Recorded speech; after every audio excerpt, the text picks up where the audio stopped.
target here. I think he was shocked. I just don't think City as a whole, and I heard Stevie touch on it yesterday, kind of in the final third, it's been flat. I think it was flat a little bit in Copenhagen.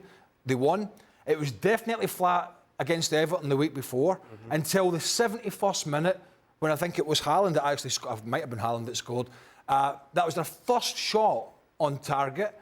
And again at the weekend, you know, they were lucky. Chelsea, you know, particularly in the first half, did a great job on them. They put 4 up across the front line when they were pressing. Were a real danger in behind. But yeah, this I don't think Erling Haaland is going to let this affect him. His manager was a little irked with it after the game. In fact, Guardiola's been a little bit sensitive, both you know, pre and post match recent games. Very short with his answers, and it's maybe there's something into it that Arsenal and Liverpool are so strong. But yeah, he needs him to be on the ball, and he's had Erling Haaland that is in front of goal. A very unlike striker's performance from him, certainly at the weekend. Yeah, listen, there's nothing about Erling Haaland in the past that suggests that a bad game or a few misses affects him. He's been able to shrug those off as well as anybody I've seen in the game. Stevie said yesterday that those 2 misses, and I have to agree fully, were timing issues. He's getting in the right place. He knows where to be. Snatching. And it's just... like rushing it, you know what I mean? Like, sometimes you just jump half a second too early and you find yourself... Well, you'd know about that. Well, it's back to his college days, remember? I know a timing issue when I see it. And I feel that's all it is with Erling Haaland. Right. And while Reyes, Chelsea on the day were the beneficiaries of those misses, you cannot rely on Erling Haaland getting it wrong for much longer. If you're Liverpool or Arsenal, that's not what you bank on. It's going to come good real soon for Erling Haaland, and once it does, you see the other side to him that we saw all of last season. So it's one of those, again, you put it down to one of those days. Could have been worse. At least you picked up a point, but now you've got to. And again, nothing about Erling Haaland has ever suggested that he goes into any kind of a shell. Jan, you were saying before you think he's peaked. you Pinocchio with your nose always when you talk about what I have said, but no, but it's quite interesting. I think that is a bit underestimated. How long, when you're out for that long time, it takes some time to find a balance, to find a timing, and I think that was quite showing in the last game now. As Stevie was saying yesterday at the show, it's all about timing, and you saw that. And it's also, there have been some games this season, Manchester City haven't created enough chances. He had a brace against Everton, but as Craig was saying, I was at that game, I can remember, I didn't know good any chance before 70 minutes. They didn't create anything. That's what I think Pep is a bit nervous. But if you see the 3 up at the top now, the advantage for Liverpool is Salah. The advantage for Manchester City is Erling Haaland. They need to be fit. Like a game like yesterday, of course, Erling should have been the match winner now in the last game, meaning he didn't, 2 points lost. So I don't think that will affect him. I think it will get even more going. But then again, and I can also throw in a goalkeeper. If you're out for a while, you come in. It takes some time to find that timing, doesn't it, Shaka? It took me a season, generally. Yes? Oh, good. And Mario, away from Haaland, to Craig's point, why are City lacking that kind of swashbuckling football that we're used to, that brilliant attacking style? The way Chelsea also played against them. If you look at what Gallagher did, you know, he played a lot against Rodri. And he during the game, if you watch the game, his focus was, I close the middle of the pitch for them.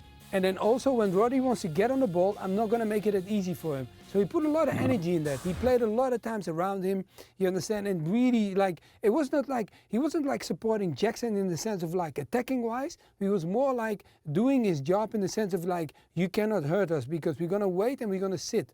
And I think moments like that, Rodri is very important for that team. Why? Because he sets out the lines, he dictates the tempo. When you get him on the ball, he's that comfortable. He can really change the game for them. So what did Poch did? He put a player on there that could do the energy level and also could play the game when they got the ball.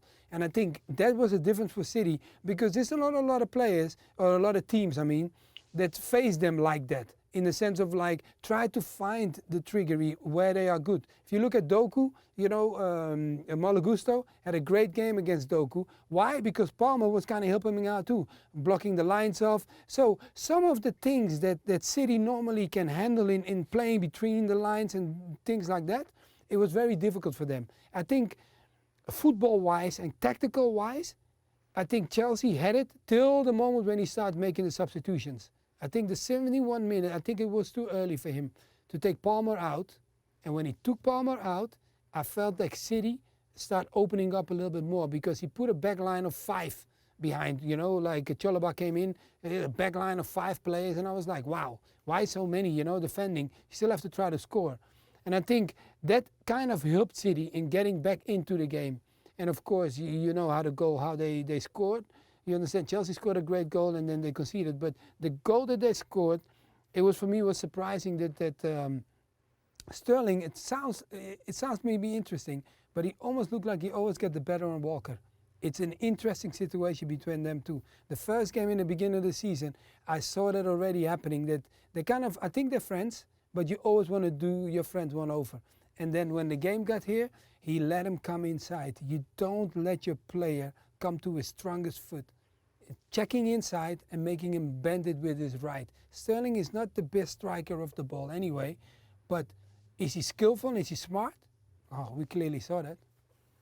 They haven't lost since Villa Park, which is City that is, which is quite some time ago. So it's not panic stations. No, but what's interesting is because of what's going on around them. That's what's kind of putting pressure on. I've always felt that that it is better that there's two teams in there, that the pressure isn't all on Arsenal, the pressure isn't all in Liverpool, although there's going to be internal pressure, of course, within those individual clubs. But there's two of them bashing away here, playing as well as each other. One of the things I'm seeing with City getting away from the attacking part of the game, which is clear as day, they're probably the best in Europe at it, or you could argue that, I suppose, with the way Liverpool and Arsenal are playing at the moment. But I think when you look at the cavalry that they've got available, they dominate teams more than any. But I'm starting to see, and have done for a while, at the back, the City of the season before last. Last year when they won they won the league and they won the Champions League and they were so strong, it almost seemed to me that they'd decided that, you know what, the defensive part of our game is as much as importance to us as the attacking. And we're going to make sure when we have the ball that we're in good positions defensively and we're not allowing that easy counter-attack that I think has undone them, particularly in European competitions for quite some time until they remedied it last year. But I think they've got away from that a little bit this year, and whether that's personnel and injuries, John Stones has been in and out, and I don't like Akanji so much. I really like Akanji as a defender, although I don't think he's been as good this year as last, but I don't really like him going into the middle of the park. Don't mind John Stones doing that job, but I don't really like Akanji when he has to do it. So they've got away from things that when they were so successful last year, there was a really good balance, in my opinion, between what they were doing offensively and what they were doing defensively. They were really solid at the back. They do not look solid at the back and haven't done for quite some time.